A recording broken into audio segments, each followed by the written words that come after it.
chargé de mission. C'est cela. Voilà.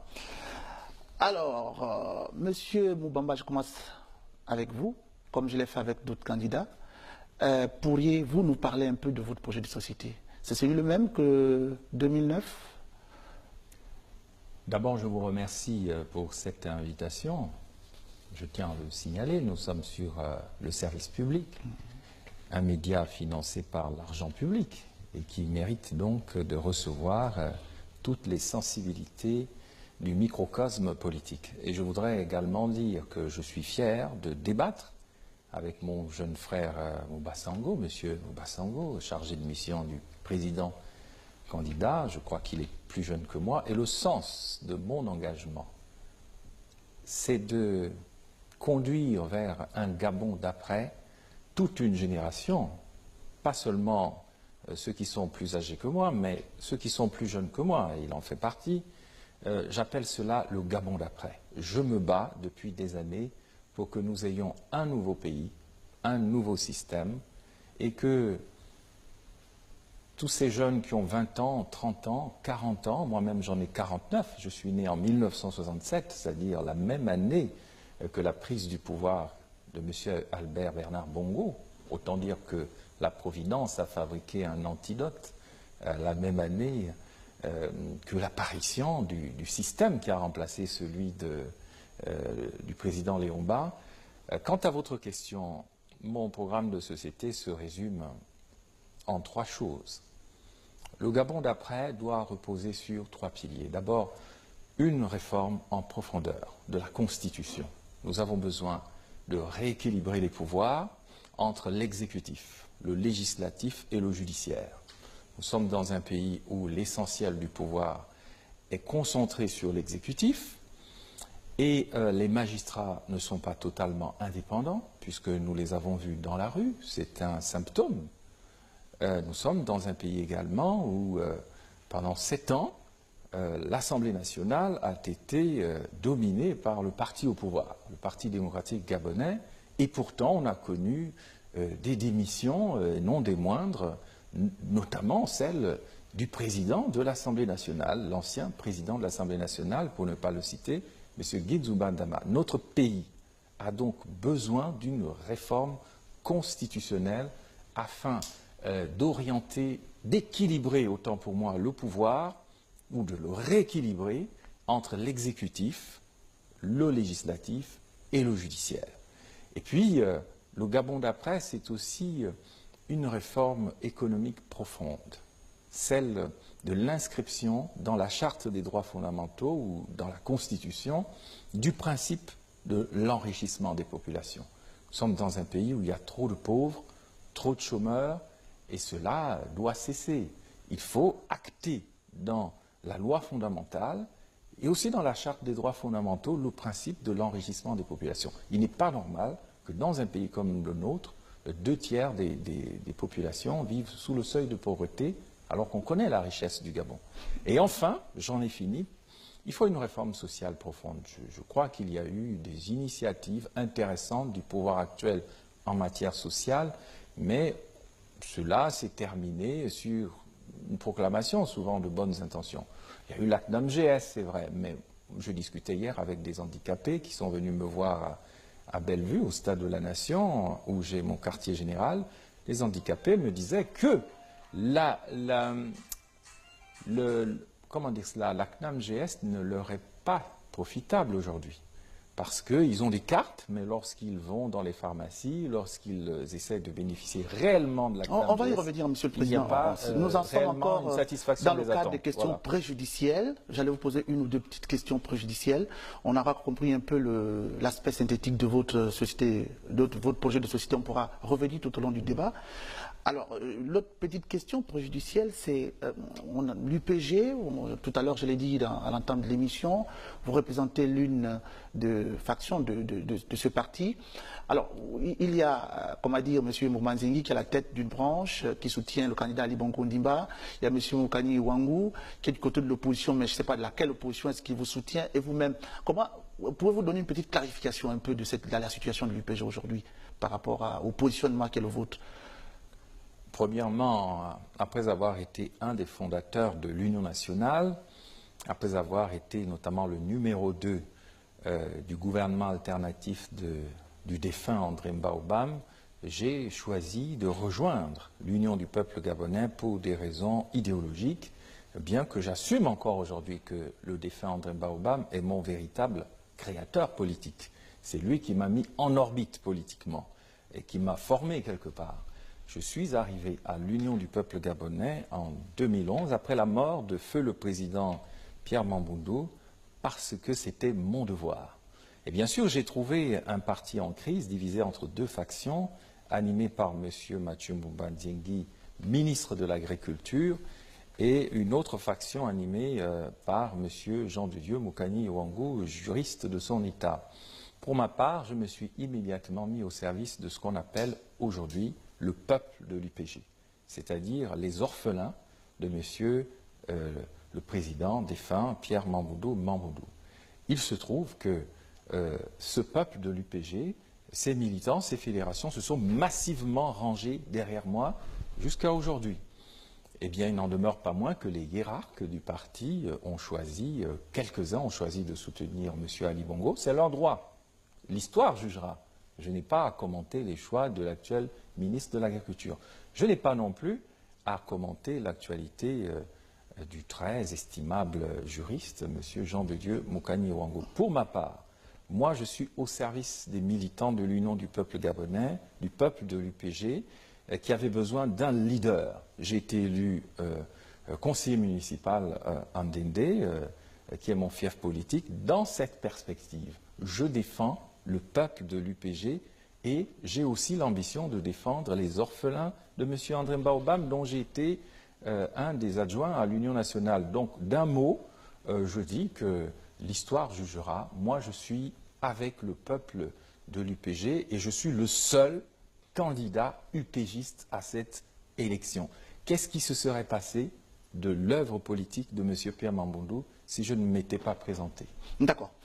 Ce sont là les prologomènes. Vous êtes philosophe, vous comprenez ce que je veux dire de cette émission. Donc, alors, messieurs, voici venir le temps de la compétition hautement politique où malheureusement, on enregistre violence verbale, propos diffamatoires, mensonges, voix de fait, incitation à la haine et à la division. La politique qui est un art de gouverner un État et qui se caractérise par la conduite des affaires publiques, doit-elle être cela? Telle est la problématique, M. Mbassango. Le débat est donc lancé. Écoutez, merci, M. Asnzengi. Je vais d'abord saluer le président Mobamba. Je suis sûr que tout au long de ce débat, nous aurons des contradictions. Lui réaffirmant ses convictions politiques, moi également défendant mes convictions politiques. Il aura la chance tout au long de cette campagne présidentielle de défendre son projet de société. Je ne suis pas candidat, mais mes convictions politiques se retrouvent parfaitement dans le candidat que je défends, Ali Bongo. Et donc, de toute mon éducation, je souhaite que ce débat soit un débat de grande courtoisie. D'abord parce que nous sommes des Bantous, et ensuite parce que pour aller chez moi à Rébé, pas très loin d'Nzenzele, je suis donc obligé de passer par Ndende, et donc je ne voudrais pas que le président ne soit pas capable de me donner un verre d'eau. J'ai entendu des propos du président qu'il travaille sur le Gabon d'après. Il y a des connexions entre les propos du président, son ambition de travailler sur le Gabon d'après, et l'œuvre politique d'Ali Bongo, le candidat que je défends. Nous nous rappelons de ce fameux discours. Dieu ne nous a pas donné le droit de faire du Gabon ce que nous sommes en train de faire. C'était une critique de la classe politique gabonaise et surtout de la pratique politique de l'époque. Et je voudrais citer le président Mamboundou qui disait que Omar Bongo est le seul leader politique à avoir eu le courage de faire son procès avant sa mort. C'était un appel adressé à l'ensemble de la classe politique. Je crois que M. Ali Bongo l'a compris. Il a compris, et je dirais qu'il est le premier opposant à cette pratique politique que nous condamnons. Et c'est pour cela que les gardiens du temple que vous connaissez, que vous fréquentez, donc, qui sont donc M. Guy Nzubandama et autres, anciens barons du PDG, ne se reconnaissant pas dans la nouvelle vision et la nouvelle pratique, la nouvelle gouvernance initiée par le président de la République, sont sortis du bateau PDG. Donc je crois que nous pouvons chacun défendre sa position politique, mais nous pouvons avoir des conciliabules. Nous pouvons comprendre que le président défend le Gabon d'après, mais le projet qu'il défend et qu'il va présenter aux Gabonais est déjà exécuté par le président de la République dans le sens de la diversification de l'économie, dans le sens de l'égalité des chances. Mon père travaille à Gabon Télévision. Il n'aurait pas fait de la radio. En réalité, mon père serait devenu médecin. Mais sauf qu'à cette époque-là, pour aller à l'étranger et suivre ses études, mon père devait passer par le baron, le roi télé politique de la province qui devait donner son approbation. Et le jeune Mouba Sango Théophile de cette époque est donc allé voir le ministre de la région dont je suis originaire, Langounier, et le ministre de lui dire qu'il n'est pas possible qu'il aille suivre ses études de médecine.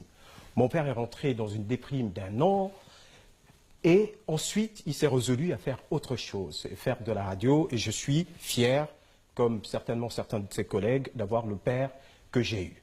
Cette pratique politique est condamnée par Ali Bongo Ondimba. Cette pratique politique doit être condamnée par l'ensemble de la classe politique. Et aujourd'hui, je suis fier d'appartenir à un camp qui prône l'égalité des chances. Parce que dans notre pays, la réussite est souvent suspecte. Si vous réussissez dans les affaires, on a l'impression que vous avez pris des raccourcis.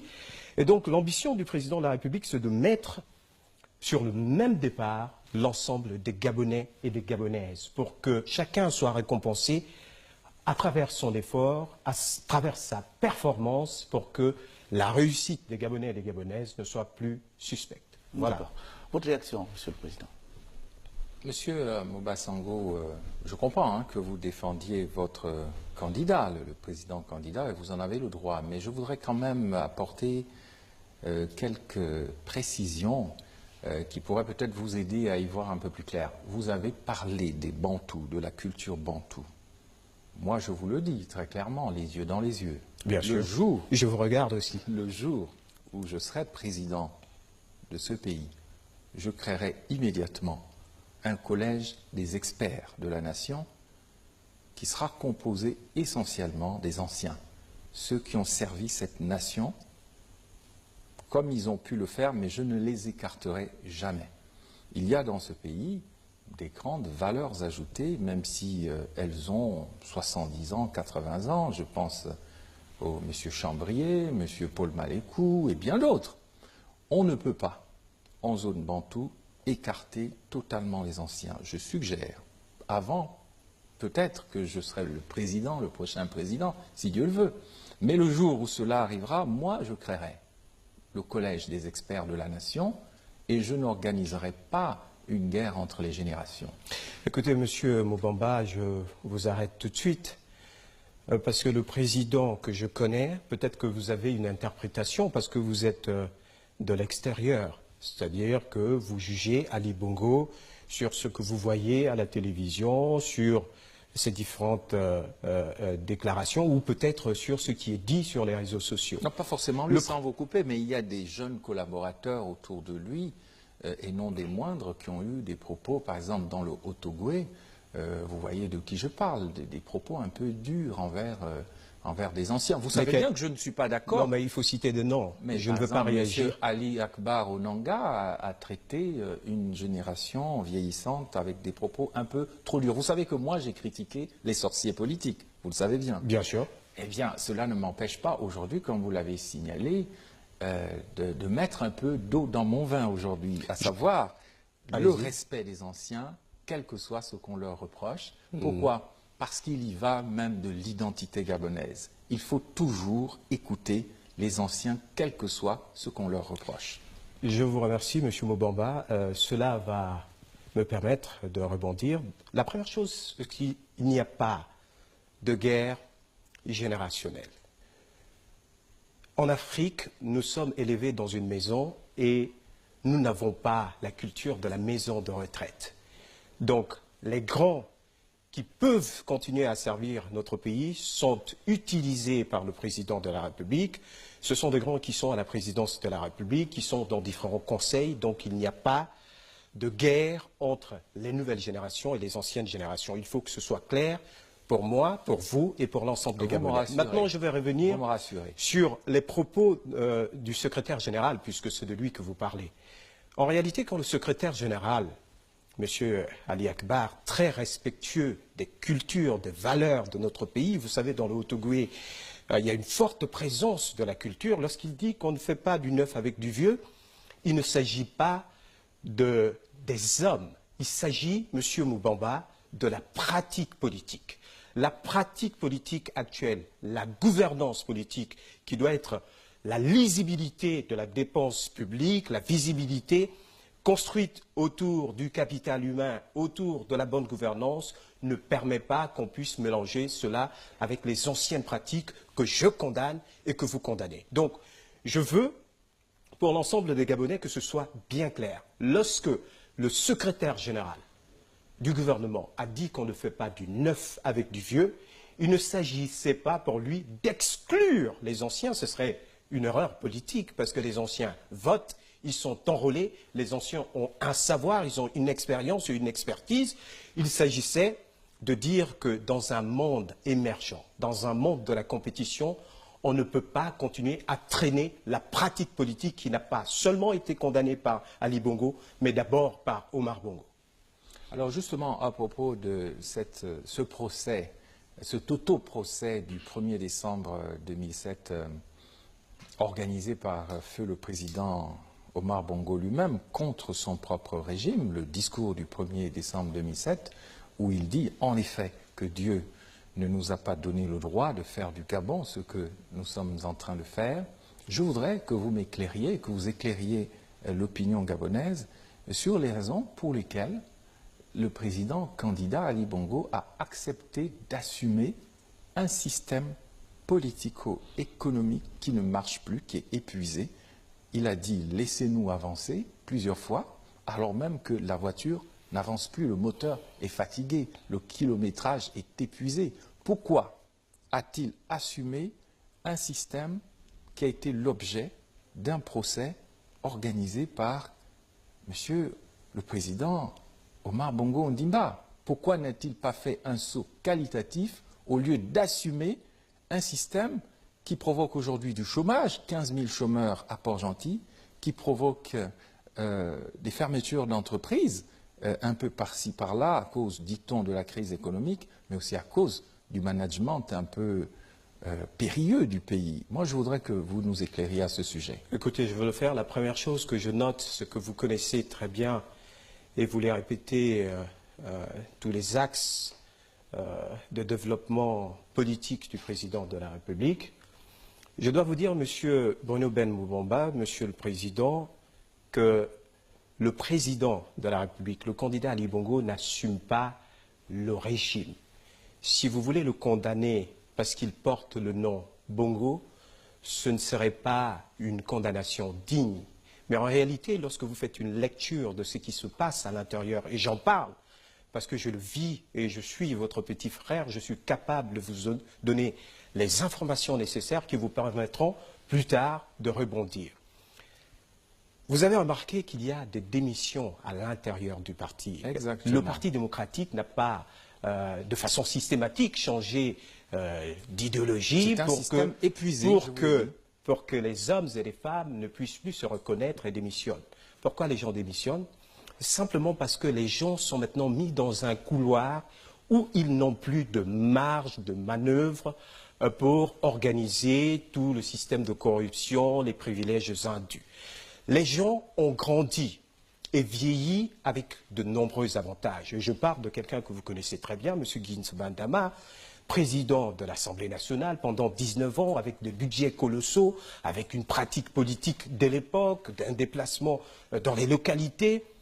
Et ce genre de personnage doit toujours continuer à être approvisionné parce qu'ils sont prisonniers d'un système, un système dans lequel il faut aller dans les différentes localités pour dépenser de l'argent, donner de l'argent aux populations. Et ce que le président combat, c'est justement cela. Monsieur Moubamba, nous ne sommes plus à l'époque où on doit aller ou attendre une campagne présidentielle ou une campagne législative pour descendre dans les villages et soigner nos parents. Le président veut mettre l'aide en direction des populations gabonaises dans les institutions. La CNAMGS est une institution que vous reconnaissez, que je reconnais. Il n'y a pas de CNAMGS pour les partisans du président de la République ou le partisan du président de la République que je suis. Il y a une CNAMGS pour l'ensemble des populations gabonaises. Et je voudrais vous inviter, Monsieur Moubamba, à faire comme ça se passe aux États-Unis d'Amérique, comme ça se passe en France. Il faut que la classe politique gabonaise, à un moment donné, surtout lorsqu'il y a des priorités sur l'éducation, sur la santé, qui sont importantes aussi bien pour vos partisans que nos partisans, il faut qu'on arrive à avoir dans ce pays un front républicain qui permettra d'avancer les dossiers. Pour faire les choses, M. Moubamba, on ne les fait pas seul, on les fait à deux. Mais je veux être clair avec vous, M. Mouba-Sango. Il n'y aura jamais de front républicain au Gabon tant que le système en place restera comme il est aujourd'hui. En quoi consiste ce système? D'un mot. Non, le système est... Le système n'existe plus, M. Moubamba. Le système est délabré. M. Moubamba, si vous me permettez, je vous ai laissé parler. Le système est épuisé. Il est délabré. On voit les fractures, on voit les démissions, on voit les courants. Laissez-nous avancer, ça ne marche plus. En quoi consiste ce système? Tout simplement, lorsque M. Albert Bénard Bongo a pris le pouvoir, il a trouvé le système du président Léon Mba. Le système politique était essentiellement organisé autour des scrutins proportionnels de listes qui permettaient notamment à un fan comme Jean-Hilaire Obam sur liste d'être élu indéné. Lorsque M.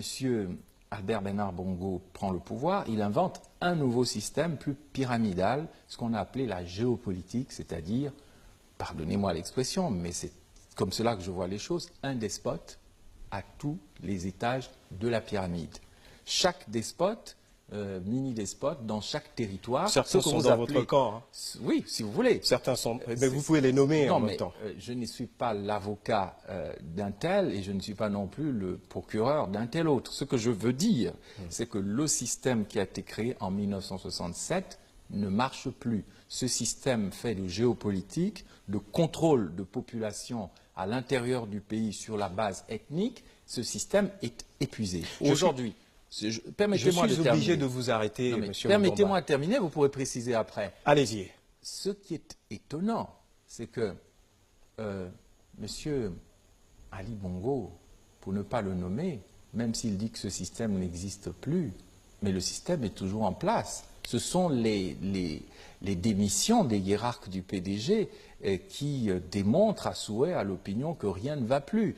Pourquoi ne pas tout simplement acter le décès du système et appeler le pays à une conférence nationale, à réellement, peut-être même à une assemblée constituante ou à l'élection d'une assemblée nationale constituante? Il y a plusieurs manières de refonder le système et dans ce cas-là, le Front républicain n'est plus un ralliement ni une soumission au dictat ou au pouvoir d'un tel ou d'un tel autre. C'est la conscience nationale qui l'emporte. Mais cette élection dans laquelle nous entrons n'est pas une bataille entre l'opposition et le parti au pouvoir, parce que les plus grands opposants aujourd'hui viennent du parti au pouvoir. Cette élection se déroule entre ceux qui ont à cœur l'avenir de la nation et ceux qui sont indifférents à l'avenir de la nation. Je suis obligé de répondre, Monsieur Moubamba.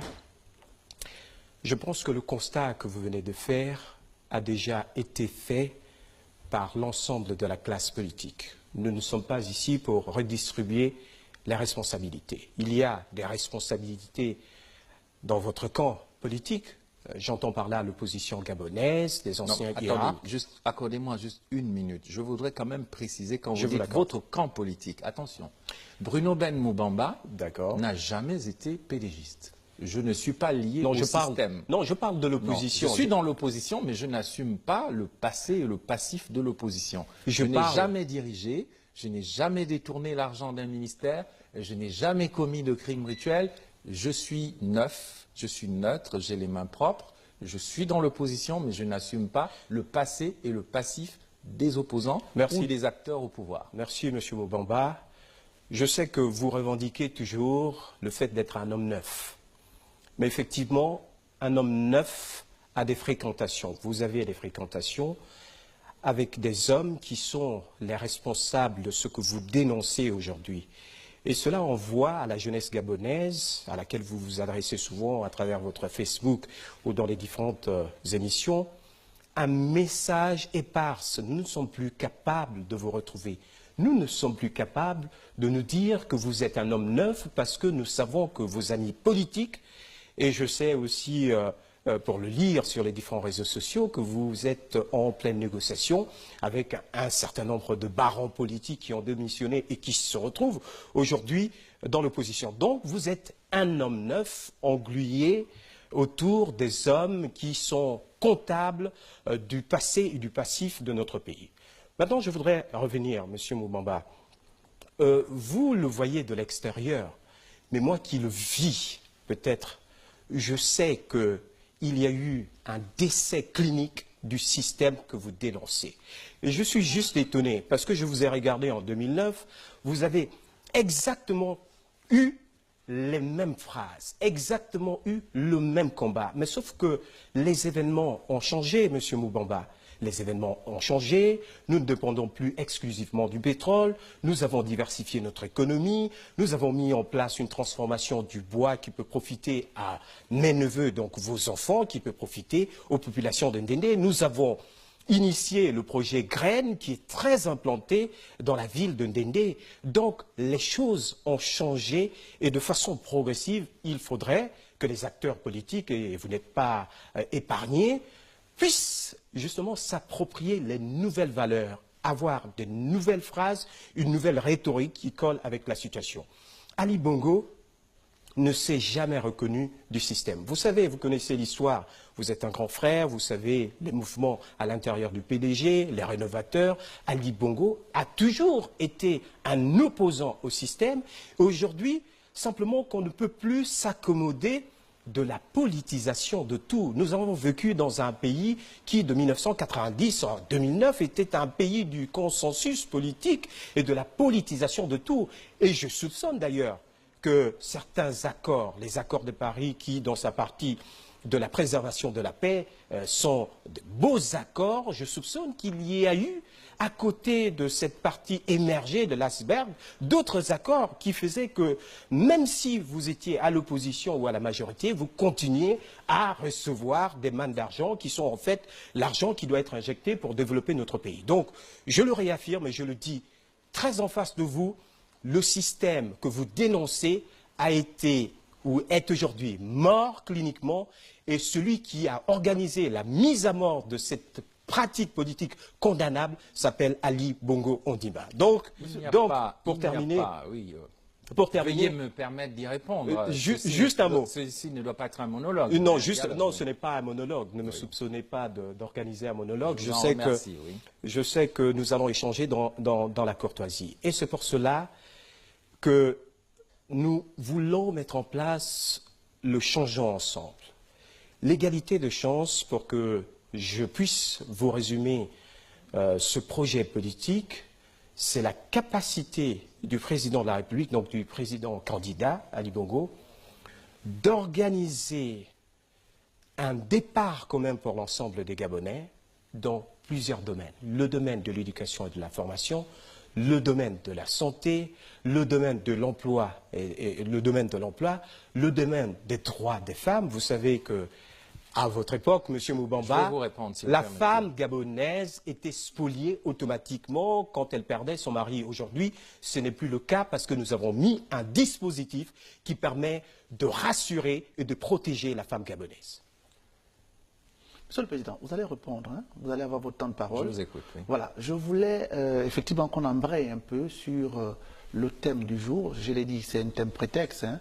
C'est-à-dire sur la violence. Et pour ce faire, peut-être, vous allez répondre tout à l'heure, je vous laisserai encore le loisir d'échanger entre vous. Mais je voulais vous poser une première question fermée. Monsieur le Président Bruno Albert Mobamba, êtes-vous un homme violent? Oui ou non? Juste après, je poserai une autre question.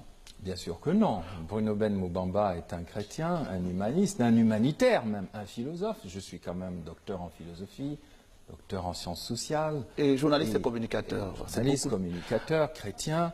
Je ne suis pas un homme violent, cependant... Alors, non, je vous pose une deuxième question, Monsieur le Président, vous allez répondre, parce qu'effectivement, je ne vous ferai pas l'injure de vous faire constater que dans les réseaux sociaux, il y a une vidéo qui vous fait montrer, où vous en appelez à affronter les forces de sécurité et de défense. Et clairement, comment vous le justifiez? Ben, c'est très simple. Le droit de résistance fait partie du droit international. Le préambule de la Déclaration universelle des droits de l'homme de 1948 dit que lorsqu'un peuple subit l'oppression, il a le droit de se défendre. Lorsque vous êtes arrêté par un gouvernement en dépit même de la garde à vue, au-delà même de la garde à vue, vous êtes victime de l'oppression. Lorsque les syndicalistes comme Jean-Rémy Yama sont en prison, on ne sait pas jusqu'à quand, lorsque les activistes qui sont ceux qu'ils sont arrêtés, eh bien, ou alors lorsque des hommes politiques, candidats à la présidence de la République, dont certains, quel que soit ce qu'on peut leur reprocher, ont exercé des fonctions telles que vice-président de la République, Premier ministre, président de l'Assemblée nationale, et qui ont un certain âge, lorsque vous leur envoyez des gaz lacrymogènes ou des grenades assourdissantes, j'ose croire que cet ordre n'a pas pu être donné par le président de la République. J'espère que non, parce que cela contredit complètement les traditions bantoues du respect dû d'abord aux anciens, mais aussi du respect dû aux fonctions étatiques qu'ils ont exercées. Lorsque nous faisons appel au droit de résistance, c'est tout simplement une revendication du droit des peuples à disposer d'eux-mêmes. Lorsque nous nous sentons floués dans nos droits, lorsque nous sentons qu'on peut se faire arrêter, gazer ou, être victime de tabassage, nous avons le droit de nous défendre. Mais cela ne veut pas dire que nous sommes pour la violence. Je crois que les torts sont partagés. Les torts sont partagés. Le pouvoir fait parfois dans l'abus de droit, dans l'abus de la loi, et certainement que l'opposition peut, à certaines occasions, réagir avec véhémence pour réaffirmer son droit de résister à l'oppression. Voilà pourquoi je pense rappeler aux uns aux autres très justement ce qu'a été la politique de M. Omar Bongo Ondimba.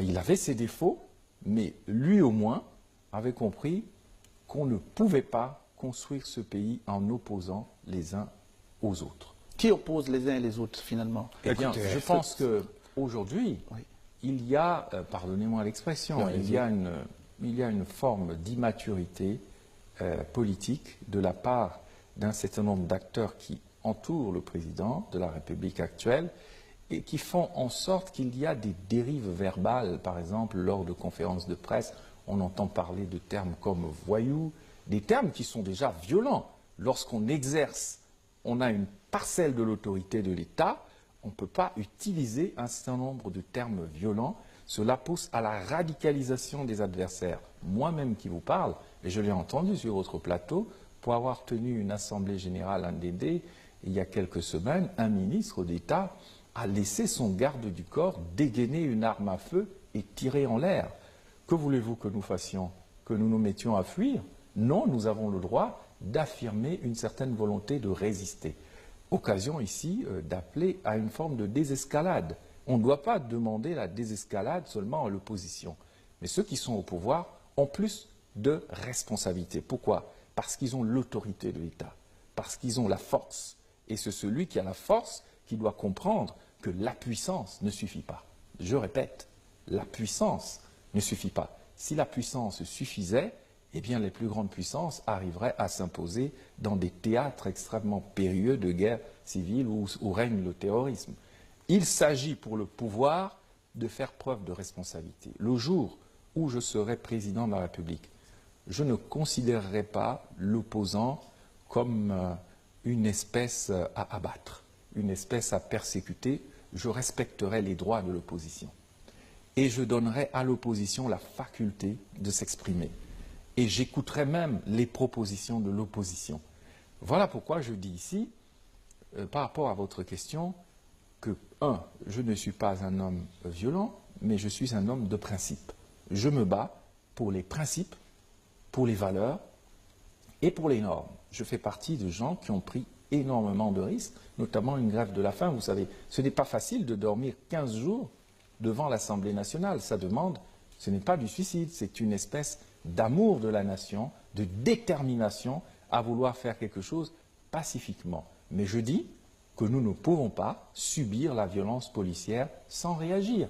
Et cela fait partie du droit de résistance, du droit international. C'est ce qu'on a vu dans d'autres pays qui ont vécu des révolutions. Je n'appelle pas à la révolution, mais je dis que si le pouvoir ne comprend pas que la puissance ne suffit pas, nous avons tout simplement le droit de nous défendre. Écoutez, ce que je dois dire à Monsieur le Président Bruno Ben, c'est que nous assumons parfaitement notre responsabilité dans la capacité du pouvoir que nous sommes de protéger les individus et les biens. Ce qui m'étonne dans votre argumentaire de tout à l'heure, c'est que vous pratiquez une sorte d'indignation sélective. Vous avez condamné les dérives policières que nous condamnons tous, mais vous n'avez jamais, je dis bien, vous n'avez jamais condamné des propos violents qui sont tenus par les acteurs de l'opposition gabonaise. C'est aussi votre responsabilité en tant que président de l'UPG. Vous faites allusion à quoi? Vous faites allusion à quoi? Je fais bien sûr allusion à l'extermination des cafards, l'extermination de cafards sortis dans le simple contexte qui est diffusé sur les réseaux sociaux peut laisser penser à une manipulation. Non, ce n'est pas une manipulation parce que la phrase dit que lorsque nous allons en guerre, en Afrique chez nous, nous allons au cimetière réveiller les morts pour leur dire « levez-vous, nous allons à la bataille ». Et il s'agit d'une véritable extermination de cafards. Le problème avec cette phrase, M. Bruno Ben Mobamba, que vous n'avez pas condamné, c'est que vous et moi, nous pouvons avoir de la hauteur de comprendre cela comme étant peut-être une attaque en direction de ceux qui sont au pouvoir, mais l'ensemble des Gabonais ou le Gabonais de l'éducation moyenne pourrait le percevoir comme étant un appel à la violence, à l'extermination physique de ceux qui ne partagent pas les points de vue de l'opposition. J'en veux pour preuve, et je sais que vous êtes très présent sur les réseaux sociaux, une vidéo qui a été postée sur le compte de M. Jeff Blancpain, que vous connaissez très bien, une vidéo où on a des jeunes gens avec des cagoules et des machettes en train de crier qu'ils vont aller exterminer les cafards. Il faut que dans ce pays, en tant qu'acteurs politiques, nous n'ayons pas d'ambiguïté dans la prise de parole. Un homme politique ne doit pas avoir d'ambiguïté parce que la parole politique, la parole d'un leader politique est sujette à plusieurs interprétations. Il faut être précis et depuis longtemps, le président de la République, le candidat que je défends, a toujours eu ce langage d'apaisement. Il a toujours organisé un dialogue. Certains des opposants disent que le président Ali ne dialogue pas. Mais de quel dialogue s'agit-il? Lorsque les syndicats au niveau de la fonction publique demandent à ce que les salaires soient révalorisés et que le président écoute ses leaders syndicaux, discute avec eux et à la fin on ait une augmentation de salaire de près de 80 000 fonctionnaires, c'est une forme de dialogue productif. Lorsque au niveau des zones rurales on demande à ce que nous puissions nous défaire justement de la dépendance alimentaire que nous avons vis-à-vis des pays frontaliers, et qu'on organise le projet Graines pour essayer justement d'organiser une certaine autosuffisance alimentaire, c'est une forme de dialogue et c'est un projet très important. Oui, le président Ali, le candidat Ali Bongo, est toujours un homme de dialogue et un homme de paix. Il ne connaît... rebondir sur le projet Graines. Excusez-moi, juste un mot. Juste un mot. Le président Ali Bongo, le candidat, n'a connu que la paix.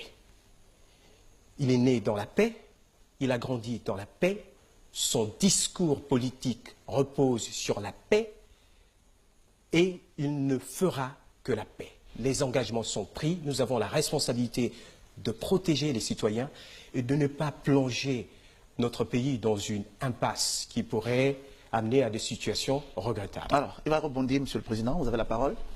Certaines paix ressemblent à de la violence passive et c'est cela qui révolte les populations et vous avez le devoir de l'entendre. Nous l'entendons. Lorsque 14 000 ou 15 000 personnes en une année sont réduites au chômage à Port-Gentil, et vous le savez, avec la fermeture d'un certain nombre de sociétés, cela ressemble à une forme de violence passive. Et vous devez l'entendre. Lorsque les clients de la Poste Banque ne peuvent plus accéder à leur compte bancaire, vous imaginez le traumatisme que cela représente. Vous devez l'entendre. Et lorsque les femmes commerçantes viennent voir un candidat comme la modeste personne de Bruno Ben Moubamba, les femmes commerçantes d'Akébé-Plaine ou du PK8 viennent pleurer à votre quartier général en vous disant « Nous achetons par exemple des produits au marché mondial dans le Nord à 1000 francs CFA, nous sommes obligés de le revendre à 750 francs. Nous vendons à perte et nous sommes obligés. Nous sommes obligés de fermer nos commerces et d'abandonner le commerce.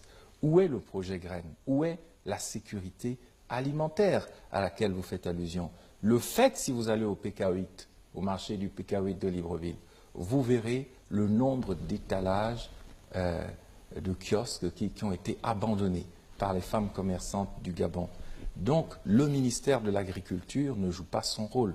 Le projet Graines, pardonnez-moi, mais c'est une pure illusion.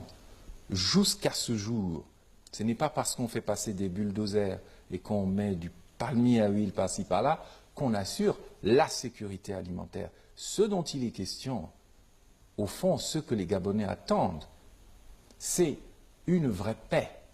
Le président Pierre Mamoudo disait, est-ce qu'on mange la paix?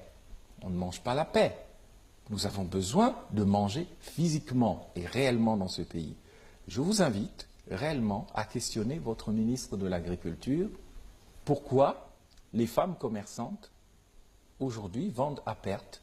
Mais parce qu'il y a cette parafiscalité qui n'est toujours pas réglée. L'unité des caisses que l'on demande dans ce pays qui n'est pas faite. Les 82 caisses parallèles qui existent dans ce pays, en quoi le président candidat a-t-il réglé ce problème? Où est l'unicité des caisses? Autant pour moi. Je vous invite à regarder sérieusement le problème des Gabonaises et des Gabonais parce que c'est un problème sérieux. Les gens sont malheureux, les gens souffrent, les gens n'ont pas d'argent. Alors si les autorités, ceux qui sont au pouvoir, n'arrivent pas à trouver l'imagination nécessaire dont parlait feu le président André Baobam, c'est-à-dire oser imaginer ce qui n'existe pas encore, c'est que nous avons besoin d'une nouvelle intelligence, d'un nouveau système. Ce faisant, il faudrait dans ce cas que le pouvoir l'entende et que l'on organise les choses de telle sorte que l'on mette d'abord l'accent sur le bien-être des Gabonaises et des Gabonais. On ne doit pas opposer les Gabonais aux Gabonais. Moi, le jour où je serai président, rassurez-vous, je prendrai les meilleurs de l'opposition, les meilleurs même de ceux qui sont des déçus du pouvoir, je prendrai les meilleurs de la diaspora gabonaise, je prendrai les meilleurs de la société civile, parce que je n'opposerai pas les Gabonaises aux Gabonais. C'est ce dont nous avons le plus besoin, rassembler pour réussir, rassembler pour réussir. Et non pas demander des ralliements, des adoubements ou favoriser tout simplement la corruption d'un tel ou d'un tel autre. Nous avons besoin de redresser un pays qui est parmi les pays les plus faciles à gérer. Le Gabon, avec son moins de 2 millions d'habitants, c'est un pays qui se gère de la main gauche et les yeux fermés. Pourquoi n'arrive-t-on pas à le faire? Parce qu'il y a une mauvaise volonté d'une part, parce qu'il y a tout simplement une incapacité d'imaginer ce qui n'existe pas encore, et puis parce que le système il n'avance plus, il n'y a plus possibilité d'avancer. Je tenais à apporter cette précision. D'accord, je vais tout de même réagir à cela, ne pas vous laisser. Je vois que vous êtes en train de faire une fixation sur le ministre de l'agriculture. Absolument pas. Vous avez cité le projet graines, et la sécurité alimentaire est importante parce que le problème des Gabonais, c'est qu'ils n'ont pas d'argent dans les poches, ils ne mangent pas à leur faim, et cela passe par la sécurité alimentaire. Vous en avez fait allusion. On ne mange pas le palmier à huile, mais on mange des produits de première nécessité. Il se trouve, M. Moubamba, qu'effectivement, celui qui est en charge de l'agriculture semble être votre adversaire à l'intérieur de votre parti politique. C'est un grand frère qui a fait ses choix politiques. Non, mais et l'histoire le jugera. Ce n'est pas le sujet du débat. Il fallait qu'on le dise. Il s'agit de la politique de graines de votre président candidat qui fait du palmier à huile et non pas des produits de première nécessité. Il fallait qu'on le dise. Et peut-être que vous ne vous êtes pas renseigné sur graines. Graines ne fait pas essentiellement que du palmier à huile. Mais nous avons vu la photo entre votre président candidat et son ministre de l'Agriculture tenant du palmier à huile. C'est très bien, mais ça ne suffit pas. Monsieur Moubamba, je sais que vous êtes candidat, vous aurez du temps pour vous, mais j'aimerais pouvoir m'exprimer aussi. Absolument. Je sais que le projet Graines ne se focalise pas essentiellement sur la question du palmier à huile. Il est important pour notre pays de développer ce palmier à huile parce que nous sommes un pays en voie de diversification économique et qu'on ne peut pas simplement faire une culture. Une autre partie du projet Graines est consacrée aux produits locaux, ceux qui se retrouvent directement ou dans les assiettes des Gabonais, c'est-à-dire de la banane, c'est-à-dire du manioc, de l'oseille. Et il y a dans ce projet Graines la mise en place d'un mécanisme qui permet d'aider les agriculteurs dans la pratique de leur art et ensuite de récolter les produits pour essayer de les commercialiser aux standards internationaux à travers une société qui s'appelle Sotrader. Peut-être que vous n'étiez pas au courant de cela. Nous prenons, et le candidat, bien sûr, toutes nos responsabilités devant l'avenir des Gabonais. Sauf que les choses que vous dénoncez doivent être structurées. Il faut avoir la force de la décision. Il faut avoir d'abord la force de la réflexion, ensuite la force de la décision et la force de l'exécution de la décision. Nous avons réfléchi pour nous dire que nous ne pouvons pas simplement dépendre du pétrole. Aujourd'hui, à cause des cours du pétrole, certains de nos compatriotes sont en train de perdre du travail. Nous devons réagir en proposant une économie diversifiée. Diversifiée dans le domaine de nouvelles technologies. Vous savez que c'est un pôle très important. Baisser le chômage. Oui, mais bien sûr. Donner du travail aux 15 000 chômeurs sur le marché de Port-Gentil. Qu'est-ce que vous attendez pour le faire? Mais bien sûr, Monsieur Bruno Ben Moubamba, peut-être que vous ne vous renseignez pas assez. Il y a des Gabonais qui travaillent sur la zone économique spéciale de Hong Kong, qui sont près de 7 000 Gabonais qui ont trouvé du travail grâce à la diversification du secteur bois. Il y a des Gabonais qui travaillent dans les mines, qui ont trouvé du travail grâce à la transformation des mines pour la première fois dans notre pays. Il y a des Gabonais qui ont trouvé du travail grâce à la mise en place d'une fibre optique qui permet justement la fluidité au niveau d'Internet et de porter le génie gabonais. Nous sommes avec notre candidat. C'est votre point de vue. Certains ne sont pas d'accord. Mais bien sûr, je ne suis pas d'accord avec ce que vous venez de dire, mais pourtant je vous écoute. Mais je ne partage pas. Les déficits budgétaires sont récurrents depuis plusieurs années. Monsieur Moubamba, il y a de moins en moins d'argent dans les caisses de l'État. Vous le reconnaissez au moins? Monsieur, je ne le reconnais pas. Il y a une situation globale de l'économie gabonaise. Vous le savez très bien que nous sommes un pays qui, à l'époque, dépendait essentiellement du pétrole, et un pétrole qui est parti de 115 $ à 35 $ ou 30 $. Vous le savez très bien, Monsieur le Président Moubamba, que cela a un impact sur les recettes budgétaires. Mais qu'à cela ne tienne, nous avons gardé une capacité à investir. Nous avons organisé un environnement des affaires qui permet justement aux différents investisseurs de venir accompagner le Gabon dans son projet. Comment voulez-vous donner du travail? Vous abandonnez les prérogatives de l'État parce que vous vous basez uniquement sur l'investissement étranger. Je vous arrête tout de suite, Monsieur Moubamba. L'État a des prérogatives d'investissement. Où en est l'économie mixte, les partenariats publics-privés? Je vais vous répondre. L'État a bien sûr l'obligation d'investir puisque l'État a les dépenses de fonctionnement et l'investissement. mais l'État a aussi comme mission régalienne d'organiser l'environnement des affaires. Et au regard de l'intérêt... En n'abandonnant pas ses propres prérogatives. Mais je suis d'accord avec vous, nous n'avons jamais abandonné les prérogatives de l'État. Sauf qu'aucun État au monde, aucun pays au monde ne se développe simplement par ses propres financements. Vous le savez, vous les avez abandonnés à la SEG ou à Gabon Télécom, je peux vous le démontrer, dans d'autres sociétés qui demandent, par exemple, une intervention de l'État, une récapitalisation, par exemple de la Société d'eau et d'énergie du Gabon, parce qu'il y a des problèmes dans l'eau et l'électricité. Veolia fait de l'eau, c'est son domaine, mais Veolia, qui est concessionnaire de la SEG, n'est pas spécialiste de l'électricité. Pourquoi cela pose-t-il des problèmes? Mais parce que l'État a abandonné ses propres prérogatives. Écoutez, je vous arrête tout de suite. D'abord, il faut qu'on soit clair. L'État n'a jamais abandonné ses prérogatives. Nous sommes tous... Qu'est-ce que vous attendez pour recapitaliser la SEG? Attendez. Nous sommes, vous et moi, comptables d'une situation que nous ont léguée nos parents.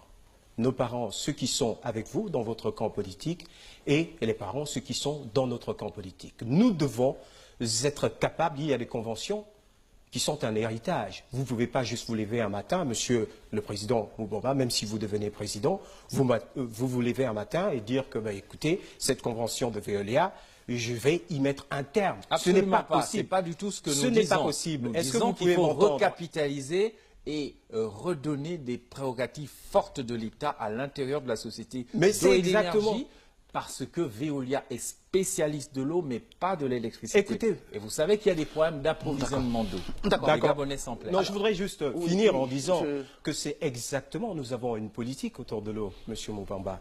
Nous avons une politique autour de l'énergie. Vous êtes au courant de la construction de certains barrages hydroélectriques. On les attend toujours. Ah non, ils sont livrés. Le barrage d'Aléna-Kéry est livré. Celui de Port-Gentil, celui de Port-Gentil est livré. Le grand Poubara est fonctionnel. Donc nous avons toujours mis en place un mécanisme qui permet de sécuriser la production énergétique parce que sans énergie, nous n'avons pas de développement. Personne ne peut venir investir dans notre pays s'il ne trouve l'énergie nécessaire pour faire fonctionner l'industrie. Alors permettez, s'il vous plaît, nous allons terminer un peu par cela parce que, comme je l'ai dit, c'est une émission synthèse et le président est signataire de la déclaration de l'Union sacrée pour la patrie signée le 5 juin à la Chambre de commerce, et ce qui portait sur la candidature du chef de l'État. Et je puis citer les acteurs politiques autour de vous de l'opposition, M. Jean Ping, M. Nzouba, M. Yemba, M. Maganga Moussavo, M. Ngoulaka et vous-même. Je voulais donc vous faire prononcer un peu sur la question d'actualité aujourd'hui. Quand on parle, vous avez suivi cet élément à la télévision sur Belinga. Alors je voulais vous demander un peu votre réaction, peut-être un mot dessus, pour terminer un peu sur ce pan économique et une sorte de violence aussi économique. Je suis sûr que le président ne va pas se prononcer, M. Hassan Zengui. Vous avez la parole à tous les deux. Vous ne pouvez pas parler à ma place, je vous taquine. Monsieur le chargé de mission. Non, vous savez très bien que le président Pierre Mamoudou, le fondateur de l'UPG, a été un des acteurs clés qui a dénoncé la première et la deuxième concession de Belinga, où on a, autour de la Comibel, fait des choses absolument inacceptables. Mais nous, l'opposition, nous, à l'Union du peuple gabonais, nous ne pouvons pas assumer ce dossier ni distribuer les bons ou les mauvais points. Il n'était absolument pas sérieux d'exclure notamment ceux qui ont découvert le fer de Belinga, les Français, de ces contrats. Aujourd'hui, on sait désormais que dans la première signature, le Gabon n'avait que pratiquement que 5% des parts dans cette affaire de Belinga. Dans le deuxième contrat, on est monté à 25%, mais il y avait des risques environnementaux graves dénoncés par les ONG.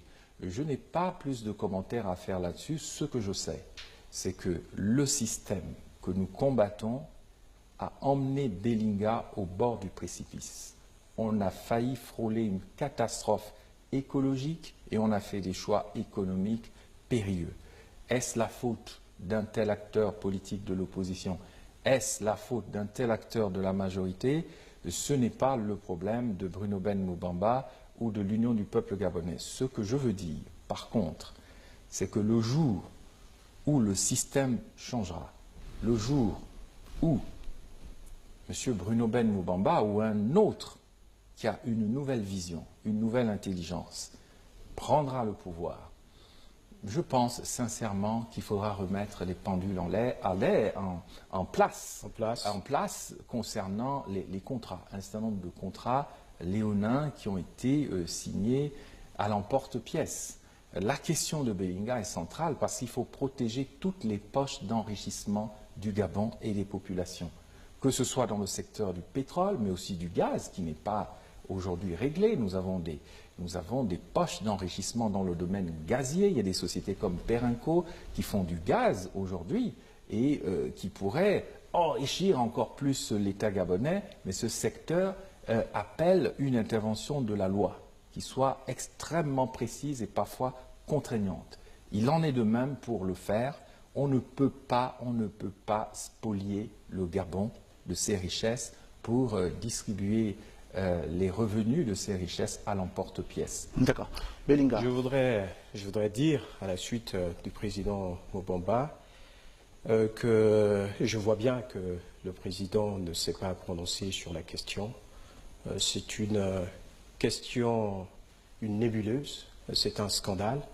Le président de la République l'a dénoncé. Le président de la République, qui est donc le garant de certaines de nos richesses pour son organisation et permettre à l'ensemble de la population d'en bénéficier, a pensé que cette convention de Belinga était en défaveur des populations gabonaises et naturellement des populations de Makoko. Nous avons tous suivi, peut-être que le président l'a suivi sur une autre chaîne de télévision, un reportage qui a clairement énoncer les responsabilités des uns et des autres dans le dossier Belinga. Et je suis juste étonné que le président, qui apparemment condamne la gestion de ce dossier de Belinga, n'ait pas clairement condamné ceux qui sont de votre camp, notamment M. Jean-Ping, puisque vous le savez très bien, les différentes sociétés qui interviennent dans le dossier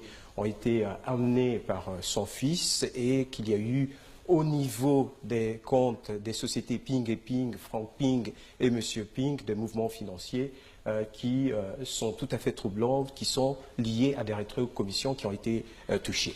Le combat que vous menez de restituer justement la souveraineté économique de notre pays, c'est le combat que le président de la République mène. Dès qu'il est arrivé au pouvoir, il a décidé qu'on devait récupérer la mine de fer de Belinga. Ensuite, on verrait comment l'exploiter au meilleur pour permettre à l'ensemble de Gabonais de pouvoir bénéficier de cette richesse. Donc je condamne, pour ma part, en tant que soutien du président Ali Bongo, du candidat Ali Bongo, toutes les interventions qui visaient à spolier le Gabon de ses richesses. Et les gens qui sont pointés du doigt, qui sont indexés, se retrouvent aux côtés de monsieur le président Bruno Ben Moubamba, et c'est pour cela qu'on voit bien qu'il a une certaine gêne à dénoncer et à condamner ça. Je ne peux pas vous laisser dire ça, je me dois quand même d'y répondre. Je pense que vous vous aventurez un peu loin, monsieur le chargé de mission, parce que sur ce terrain, il y aurait beaucoup à dire, que ce soit sur les biens mal acquis, sur la présence chinoise au Gabon, qui n'est pas, contrairement à ce que l'on pense, le fait de monsieur Jean-Ping, sur un certain nombre de contrats. Vous prenez sa défense. Non, je ne prends pas sa défense. Je vous dis tout simplement que vous vous aventurez, parce qu'on pourrait dire beaucoup de choses sur la BGFI, sur le Delta Synergie, sur un certain nombre de réformes économiques et dans le secteur des affaires, à lancer, si l'on veut, véritablement avoir un vrai pays qui fonctionne normalement. Voilà pourquoi je dis d'un mot sur Belinga, il ne m'appartient pas d'être l'avocat ou le procureur d'un tel ou d'un tel autre candidat. Il m'appartient ici de défendre ma vision, celle du Gabon d'après. Voilà. Quelle est cette vision? Oui, maintenant je vous laisse l'occasion, Monsieur le Président, parce que nous sommes arrivés au terme de l'émission, et là je vous donne 1 minute à chacun, peut-être pour avoir des mots conclusifs. Monsieur le Président voulait déployer sa vision. Il va le faire. Non, mais je vous laisse... Voilà. Écoutez, il n'y a pas de problème, je vais maintenant m'adresser donc... non seulement au président Ben Moubamba, mais aussi à l'ensemble des Gabonais et des Gabonaises qui nous regardent, les indécis, ceux qui n'ont pas encore choisi leur candidat. Je crois que le choix d'un candidat, le choix d'un président est le prolongement de ce que nous voulons pour nos enfants. Le choix d'un candidat est le prolongement de ce que nous voulons pour nos parents. Moi, j'ai 2 enfants, Philippe et Archange, qui sont vos neveux d'ailleurs, Monsieur le Président. Je pressens que Archange, le plus grand, aime bien tout ce qui est entrepreneuriat. Donc le choix du président que je veux, il doit être un président capable d'organiser la diversification de l'économie, mettre en place un incubateur qui permettra à mon fils d'avoir une expérience, une expertise, développer des projets tels que le projet Un jeune, un métier qui ne laisse pas les jeunes Gabonais au bord du chemin. Le choix d'un président doit tenir compte justement de ce qu'on veut pour ses enfants.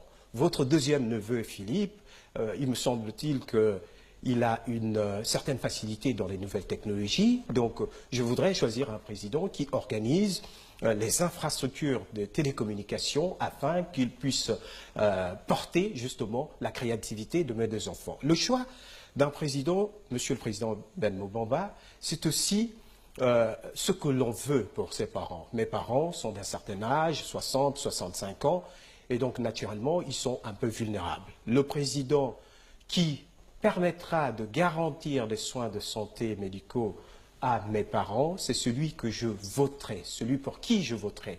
Et il me semble que le président Ali Bongo, le candidat Ali Bongo, a organisé une assurance maladie qui permettra à mes parents de se soigner. Et enfin, le choix d'un président, c'est ce que nous voulons, ce que je veux pour ma mère, c'est-à-dire qu'à un moment donné, elle voudra certainement repartir au village pour faire des plantations, et je ne veux pas simplement qu'elle fasse ces plantations, je veux qu'elle soit capable d'être un entrepreneur agricole parce que quelqu'un aura sémé la graine. Je suis en train de parler du projet graine. Donc, je veux un président qui soit capable de rassurer les plus jeunes et de protéger les moins jeunes. Je pense que celui qui obéit à ces critères est sans doute le candidat que je soutiens, le candidat de l'égalité des chances, Ali Bongo Ondimba. Monsieur le Président, à vous la passe. D'abord, je vous remercie encore une fois de m'avoir invité. Je remercie Monsieur le chargé de mission de m'avoir fait la courtoisie de me porter la contradiction. C'est le Gabon d'après, même s'il est d'un camp opposé à moi, dont je ne partage pas les idées, mais nous sommes avant tout Gabonais. Et je suis heureux d'avoir débattu avec un jeune en devenir. Pour ma part, je lui dis que moi aussi j'ai 3 garçons, 3 enfants, qui sont aussi vos neveux, Augustin, Thomas et Benoît. Je voudrais, quand je leur parle, et ils ont manifesté avec moi d'ailleurs à Sobraga le 23 juillet. Je l'ai vu sur la vidéo. Et donc, ce sont des enfants comme tous les Gabonais qui rêvent de vivre dans un pays normalisé. Un pays où on n'a pas peur de sortir dans la rue, où on n'a pas peur des crimes rituels, où on n'a pas peur de la pauvreté, de la misère. Ce pays a besoin d'un président qui rassemble. Le rassemblement. Il faut rassurer et rassembler, ou se donner les moyens de rassurer et de rassembler. Pour ma part, je suis un philosophe et un politicien. Je pense correspondre à ce que disait M. André Baobam, d'une part, quand il disait « Nous devons avoir la force d'imaginer ce qui n'existe pas encore ». Peut-être que c'est une faiblesse. J'ai la faiblesse de penser que le président candidat a du mal à imaginer ce qui n'existe pas encore. Il en a certainement l'intention, mais il a du mal dans la mise en œuvre de ce qui n'existe pas encore. Je prends un exemple. Nous sommes dans la conclusion, donc je vais aller jusqu'au bout de ma conclusion.